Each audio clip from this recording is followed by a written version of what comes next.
India TV YouTube channel को subscribe करें और बेल आइकन दबाएं। अब खबर बिहार के कटिहार से है, जहां के मेयर शिवराज पासवान की हत्या पर पटना से ब्रेकिंग न्यूज सामने आ रही है। ब्रेकिंग न्यूज ये है कि बिहार विधानसभा में मेयर शिवराज पासवान के मर्डर का मामला उठा है। विधानसभा की कार्यवाही शुरू होते ही भाकपा विधायक महबूब आलम सदन में उठे और इस मामले पर सरकार से जवाब मांगते नजर आए। विधायक महबूब आलम ने आरोप लगाया कि जिस तरह से मेयर की हत्या हुई उससे सुशासन के दावों की पोल खुल गई है। हालांकि इस दौरान आरजेडी चुप रही।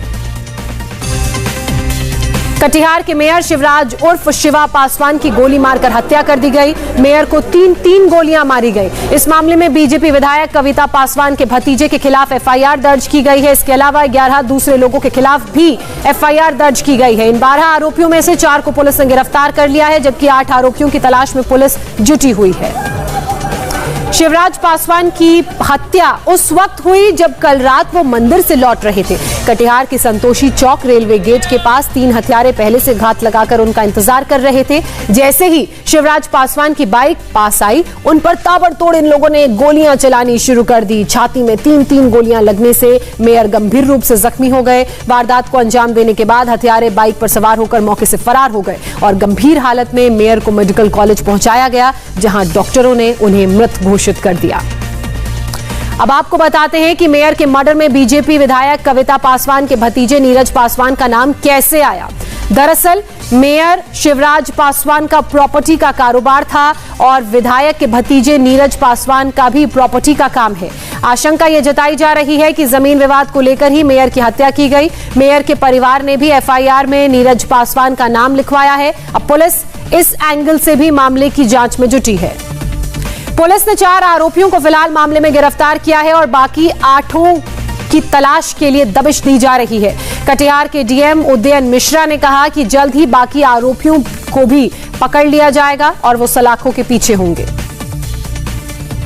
पासवान जी को एक फोन आया, उसके पूर्व उन्होंने अपने ऑफिशियल बॉडीगार्ड को यह कहकर वापस कर दिया था कि अभी आज उन्हें बाहर नहीं निकलना है। फोन आने के बाद वो बुलेट मोटरसाइकिल से निकले हैं और कुछ दूर के संतोषी मंदिर के पास ही उन पर ये हमला हुआ है।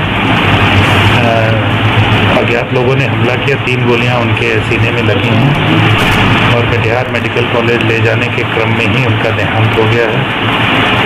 उनके छोटे भाई के द्वारा एफआईआर दर्ज कराया गया है, जिसमें कुछ नामजद अभियुक्त भी हैं।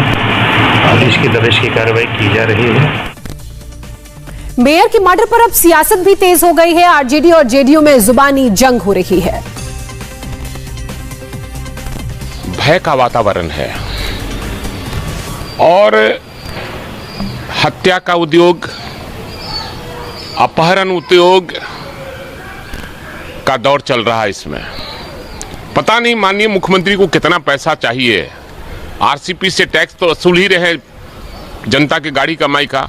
लोग की हत्या भी हो रही है, उसमें भी ये पैसा आ रहा है माननीय मुख्यमंत्री जी के और सरकार को आ रहा है। अब बताइए, कटिहार में मेयर की मर्डर हो जाना और स्वर्ण व्यवसायी को गोली मार देना और एक कंस्ट्रक्शन कंपनी के लोगों को अभी भी अपहरण किए हुए है, वो छूटा नहीं।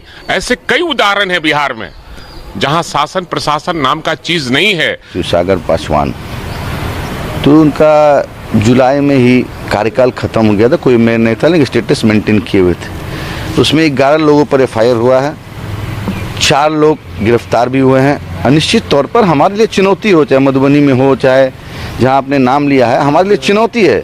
सभी जगह देखिए, यहाँ कानून का साथ कोई खिलवाड़ नहीं करता है, कानून अपना काम करता है। 11 लोग पर एफआईआर हुआ, नामजद अभियुक्त हैं, 4 लोग की गिरफ्तारी हुई है। वहाँ हम चुनौती के साथ कहते हैं कि पुलिस का गिरवान उन अपराधियों तक तुरंत पहुंच जाएगा। नमस्ते, मैं हूं मीनाक्षी जोशी। वीडियो और खबरों से अपडेट रहने के लिए India TV YouTube channel subscribe करें, बेल आइकन दबाना ना भूलें। जुड़े रहें इंडिया टीवी के साथ।